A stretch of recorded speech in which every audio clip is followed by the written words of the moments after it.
Hello guys, I am Ujjwal Acharji, currently working as a senior clerk in level 5 of Indian Railways, selected from RRB NTPC 2019 exam.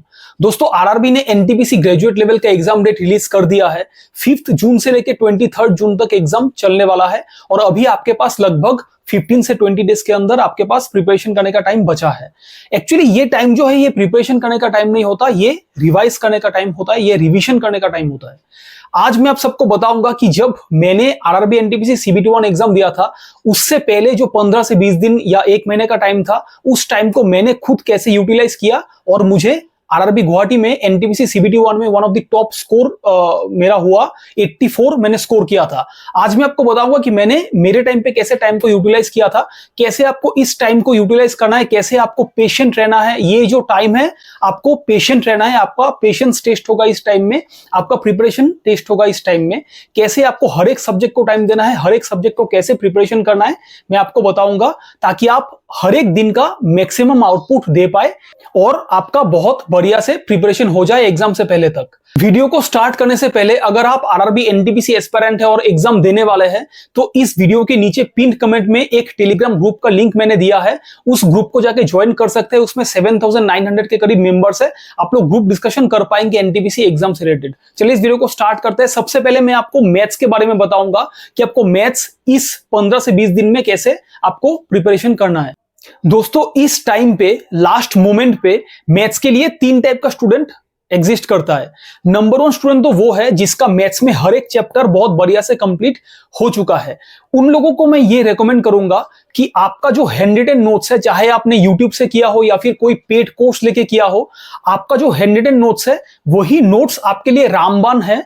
उसी notes को बहुत बढ़िया से आपको revise करना है, हर रोज एक एक चैप्टर करके आपको देखना है और मल्टीपल टाइम्स जितना भी हो सके प्रैक्टिस करना है। दूसरे टाइप का स्टूडेंट वो है जिसका मैथ्स में ऑलमोस्ट सभी चैप्टर्स कंप्लीट हो चुका है, लेकिन 3 से 4 ऐसे चैप्टर्स है जो शायद पूरा ही बाकी है या फिर बहुत बढ़िया से कंप्लीट नहीं हुआ है, कुछ कुछ टाइप्स बाकी है।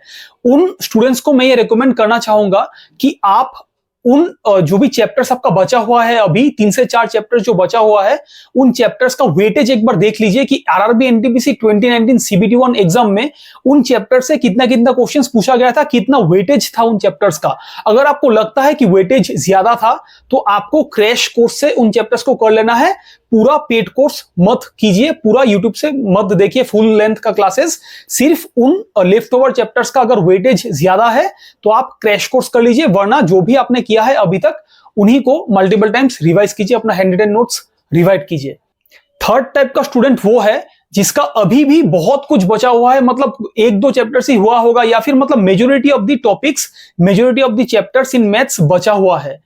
उन स्टूडेंट्स को मैं ये रेकमेंड करना चाहूंगा कि आपने अभी इतने 1 साल तक अगर आपका पूरा मैथ्स कंप्लीट नहीं हुआ, अगर आपका अभी भी बहुत कुछ बचा है, तो 15 से 20 दिन में अगर आप ज्यादा कुछ करने जाएंगे तो बहुत बड़ा नुकसान कर बैठेंगे। लेकिन जहां पे भी प्रॉब्लम है वहां पे सोल्यूशन भी है। तो आप सभी स्टूडेंट्स के लिए अगर आपका बहुत कुछ बचा हुआ है मैथ्स में तो मैं आपको ये रेकमेंड करूंगा। रेकमेंड करने से पहले मैं एक चीज बता देना चाहता हूं, ये सभी टाइप्स के स्टूडेंट्स के लिए है कि अगर आपने पेड कोर्स ले रखा है तो अभी पेड कोर्स देखना बंद कर दीजिए। कोई भी चैप्टर्स बचा हुआ है पूरा पेड कोर्स देखना बंद कर दीजिए, क्योंकि पेड कोर्स में मल्टीपल आवर्स का क्लास होता है और अभी आपके पास इतना टाइम वेस्ट करने के लिए टाइम बचा नहीं है। तो जो थर्ड टाइप का स्टूडेंट है जिसका बहुत कुछ बचा हुआ है अभी, आपके लिए मैं ये रेकमेंड करूंगा कि कोई भी पेड कोर्स से मत कीजिए, यूट्यूब का फुल लेंथ क्लासेस मत देखिए। आप किसी बढ़िया से यूट्यूब टीचर का जो है क्रैश कोर्स कर लीजिए। क्रैश कोर्स में आपका 2 से 3 घंटे में हर एक चैप्टर का सभी इंपॉर्टेंट टाइप्स आपको करवा देगा वो टीचर। बहुत सारे टीचर्स है, मैं ऐसे ओपन वीडियो में नाम नहीं लूंगा, प्रमोशन नहीं करूंगा, लेकिन आपको पता होगा या फिर टेलीग्राम ग्रुप में जाके आप टाइप कर दीजिए कि कौन सा बेस्ट टीचर होगा। बहुत सारे स्टूडेंट्स है जो आपको रेकमेंड कर देगा। तो बेस्ट टीचर जो भी है यूट्यूब में, उनका क्रैश कोर्स कर लीजिए। क्रैश कोर्स से आपका 2 से 3 घंटे में ही पूरा फुल चैप्टर्स वो लोग करा देगा और आपका सभी टाइप्स कंप्लीट हो जाएगा। तो थर्ड टाइप के स्टूडेंट जिसका अभी कुछ भी नहीं हुआ है वो लोग क्रैश कोर्स से ऊपर ही डिपेंड कर सकते हैं। क्रैश कोर्स पूरा बढ़िया से कर लीजिए। बाकी आपको जो है फॉर्मूलाज जो है आपको हर रोज रिवाइज करना है। हर रोज सभी फॉर्मूलाज, हर एक चैप्टर्स का जो भी इंपॉर्टेंट फॉर्मूलाज है आपको हर रोज रिवाइज करना है। अपना हैंड रिटन नोट जो भी है वो भी हर रोज आपको रिवाइज करना है। स्क्वायर्स, क्यूब्स एंड टेबल्स अगर आप चाहे तो आप हर रोज रिवाइज कर सकते हैं। अगर आपका कैलकुलेशन बढ़िया होगा एग्जाम के टाइम पे, आपका टाइम बचेगा मैथ्स में। अभी मैं आपको बताऊंगा कि आपको ये आखिरी 15 से 20 दिन में आपको जीके कैसे प्रिपेयर करना है। देखिए दोस्तों, अगर आपको ये लगता है कि आपका जीके में कुछ नहीं हुआ है तो मैं आपको ये बताना चाहता हूं कि जो टॉपर है ना, जो टॉप करेगा एनटीपीसी में, वो भी यही सोच रहा है कि जीके में बहुत कुछ छूट गया है। ठीक है, तो जीके को लेके आपको पैनिक बिल्कुल नहीं करना है। ये पैनिक करने का टाइम नहीं है। जो भी बंदा इस टाइम में पैनिक करेगा उसका जो है फाउंडेशन या मतलब प्रिपरेशन बहुत ही बेकार हो जाएगा। ये जो लास्ट का डेज है ये सबसे इंपॉर्टेंट डेज होता है एग्जाम से पहले। तो जीके में आपको सबसे पहले पैनिक नहीं करना है। जो भी आपने अभी तक एक साल में या फिर जितने सालों से आप प्रिपरेशन कर रहे हैं, जो भी आपने हैंड रिटन नोट्स क्रिएट किया है जीके के लिए, जो भी हैंड रिटन नोट्स का कॉपी है, उस कॉपी को आपको मल्टीपल टाइम्स रिवाइज करना है। यह है नंबर 1 टिप। नंबर 2 मैं आपको यह बताऊंगा कि अगर आपका जीके में अभी भी सच में लगता है कि आपका बहुत कुछ छूट गया है, बहुत कुछ आपका लेफ्ट है जीके में, और आपको कॉन्फिडेंस बिल्कुल भी नहीं है, आपका मॉक में भी जीके के लिए ही आपका कम स्कोर आता है, तो मैं आपको एक बुक रिकमेंड करता हूं जिसका नाम है अरिहंत मनोहर पांडे का बुक है। ये 30 रुपीज का आपको मिल जाएगा। बहुत ही पतला सा बुक है और इस बुक में सभी इंपॉर्टेंट जो भी टॉपिक्स है सभी बहुत ही कंसाइज वे में, बहुत ही ब्रीफ वे में वहां पे उस बुक में आपको मिल जाएगा। तो ये 30 रुपए वाला आपको अमेजोन में मिल जाएगा या कहीं से भी आप ऑनलाइन खरीद सकते हैं। बुक स्टोर से भी आपको ये बुक मिल जाएगा। अगर आप चाहते हैं इस बुक को खरीदना तो आप खरीद सकते हैं, वरना आप स्किप भी कर सकते हैं। लेकिन इस बुक में आपको सब कुछ बहुत ही कंसाइज वे में मिल जाएगा। ये एग्जाम से पहले ये बुक बहुत ही बढ़िया होता है। उसके बाद जो मैंने मेरे वीडियो में आप लोग देख सकते हैं स्क्रीन पे टॉप 50 जीकेजीएस का टॉपिक्स बताया है, उन टॉपिक्स को तो बिल्कुल स्किप मत कीजिए। वही टॉपिक्स है जो बहुत ज्यादा स्कोरिंग टॉपिक्स है। तो ये टॉप 50 जीकेजीएस टॉपिक्स आपको बिल्कुल करना है। ये 15 से 20 दिन में जितना भी हो सके, मुझे पता है कि टॉप 50 किया, टॉप 20-25 करने में भी आपका जान निकल जाएगा, लेकिन फिर भी जितना भी हो सके आपको करना है, ट्राई करना है। आपका एक साल ऑलरेडी, मतलब आपने अगर प्रिपरेशन ही नहीं किया ठीक से तो ये 15 से 20 दिन में आप ट्राई ही कर सकते हैं। ठीक है, तो ये टॉप 50 जीके जीएस टॉपिक्स आपको बिल्कुल एक बार देख लेना है, बहुत बढ़िया से कर लेना है 15 से 20 दिन का टाइम में। और उसके बाद मैंने टॉप 25 स्टैटिक जीके का टॉपिक्स भी बताया है जिसको आपको करना है। उससे क्वेश्चंस मोस्ट रिपीटेड है, मोस्ट रिपीट होता है क्वेश्चंस हर एक एग्जाम में, एसएससी एंड रेलवेज के एग्जाम में। टॉप 50 जीकेजीएस का टॉपिक्स और टॉप 25 स्टैटिक जीके टॉपिक्स से क्वेश्चंस बहुत ज्यादा रिपीट होता है। आपको वो टॉपिक्स बिल्कुल स्किप नहीं करना है। उसके बाद अगर आपको सच में बहुत इंपॉर्टेंट चीजें करना है तो आप प्रीवियस ईयर रेलवे क्वेश्चंस एक बार गो थ्रू कर सकते हैं। अगर आप 2 से 3 बार भी प्रीवियस ईयर रेलवे का क्वेश्चंस अगर आप देख लेते हैं तो भी आपका जो है कॉन्फिडेंस बूस्ट होगा और आप एग्जाम में बहुत बढ़िया स्कोर करेंगे। एग्जाम में आपका क्लिक करेगा कि मैंने ये एक बार पढ़ा था, ये यही ऑप्शन हो सकता है। उसमें ऑप्शन एलिमिनेशन का भी बहुत रोल होता है, वो मैं बताऊंगा बाद में। ये जो 15 से 20 दिन का टाइम है, इसमें आपका मेजॉरिटी ऑफ द टाइम अगर आप करंट अफेयर्स को देते हैं तो आपका स्कोर बहुत ही ज्यादा बूस्ट होगा एग्जाम में, क्योंकि करंट अफेयर्स का वेटेज बहुत ज्यादा है। मैं आपको सजेस्ट करूंगा कि करंट अफेयर्स आपको मिनिमम मार्च 2024 से लेके अप्रैल 2025 तक करना है। आई रिपीट, मार्च 2024 से लेके अप्रैल 2025 तक आपको बिल्कुल करना है। उससे पहले, उससे मतलब फरवरी जनवरी का भी आप कर सकते हैं, लेकिन ये तो मिनिमम मैं आपको रिकमेंड करता हूं कि मार्च से लेके अप्रैल तक आपको करंट अफेयर्स जो है बिल्कुल करना है। और उसमें भी आपको सब कुछ नहीं करना है, अभी टाइम भी नहीं है आपके पास। मेन जो टॉपिक्स है, जो है अवार्ड्स एंड ऑनर्स, जो है किसको कौन सा प्राइज मिला, ये सब ट्रॉफीज मिला, ये सभी मोस्ट इंपॉर्टेंट टॉपिक्स है। क्वेश्चंस बार बार रिपीट होता है।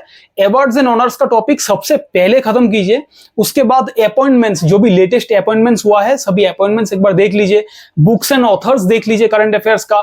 उसके बाद जो भी इंडिया एंड इंटरनेशनल का जो भी रिलेशंस है, स्टेट्स में जो कुछ भी इंपॉर्टेंट न्यूज है, सब कुछ आपको देखना पड़ेगा। स्पीडी बुक में आपको सब कुछ बहुत बढ़िया से कंसाइज किया हुआ मिल जाएगा।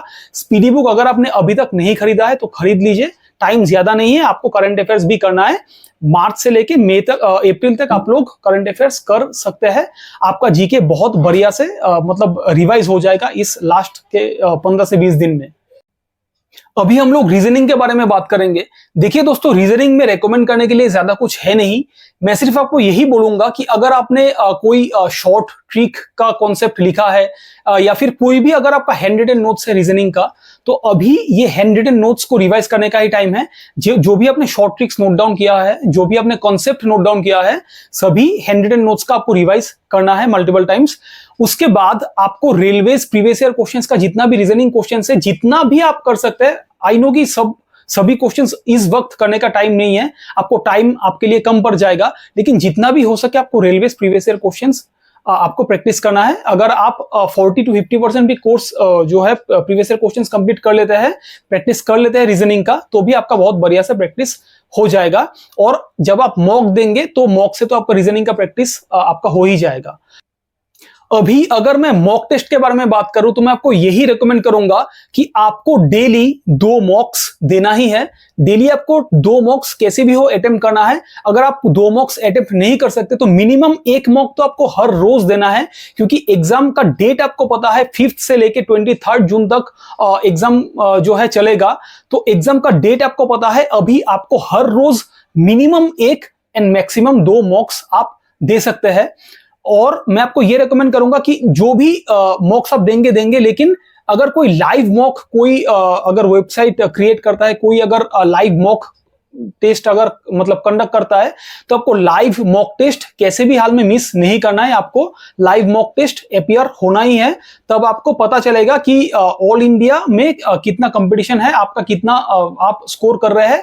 लेकिन एक और फैक्टर है, आपको वो स्कोर को देख के पैनिक नहीं होना है, आपको डिप्रेशन में नहीं जाना है। अगर आपका स्कोर थोड़ा कम भी हो गया, या आप हर रोज जो मॉक्स देंगे अगर आपका मॉक्स में थोड़ा कम भी स्कोर होता है, तो भी पैनिक मत कीजिए, अपसेट मत होइए। ये मॉक टेस्ट का स्कोर और एग्जाम के स्कोर में बहुत ज्यादा डिफरेंस होता है। अगर आप मॉक टेस्ट में बहुत बढ़िया स्कोर करते हैं, तब भी कोई गारंटी नहीं है कि आप एग्जाम में बहुत बढ़िया स्कोर करेंगे। और अगर आप मॉक टेस्ट में बहुत अच्छा स्कोर कर रहे हैं, तो भी कोई गारंटी नहीं है कि एग्जाम डे में आप बहुत बढ़िया स्कोर करेंगे। ये वो मोमेंट ही डिसाइड करेगा। वो जो 1 से 1.5 घंटा का मोमेंट है, उसी मोमेंट में आपका परफॉर्मेंस होगा, उसी मोमेंट में आपका सब कुछ डिसाइड होगा कि आप CBT1 क्रैक करेंगे कि नहीं और हर एक लेवल्स को क्रैक करेंगे कि नहीं। तो मॉक के स्कोर को देख के आपको अपसेट नहीं होना है। जितना भी स्कोर आ रहा है, आपका सिर्फ टाइम मैनेजमेंट के मोटिव से ही आपको मॉक टेस्ट देना है। और जब एग्जाम स्टेटस आ जाएगा, जब आपको पता चलेगा कि आपका एग्जाम किस टाइम पे है, तो उस टाइम पे आपको मॉक देना है। सपोज अगर आपको पता चले कि आपका एग्जाम 10 से लेके आपका एग्जाम स्टार्ट होगा, तो आपको जब आपको पता चलेगा कि 10 से आपका एग्जाम है, तो उसी दिन से आपको 10 बजे से आपको एग्जाम जो है मॉक टेस्ट देना है। अगर आप उसी टाइम पे मॉक टेस्ट देते हैं, तो आपका एक जो है पैटर्न, आपका रूटीन सेट हो जाएगा। उस टाइम पे आपका माइंड एक्टिव रहेगा, उस टाइम पे आपका माइंड काम करना स्टार्ट करेगा, आपका ब्रेन उस टाइम पे परफॉर्म बहुत बढ़िया करेगा। तो जब आपको टाइम पता चल जाएगा, तो उसी टाइम पे आप मॉक दे सकते हैं। तो यही है मेरा लास्ट डे का tips and strategies.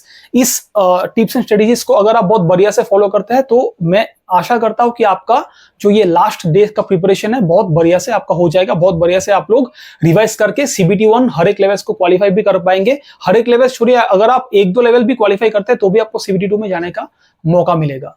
Thank you so much friends.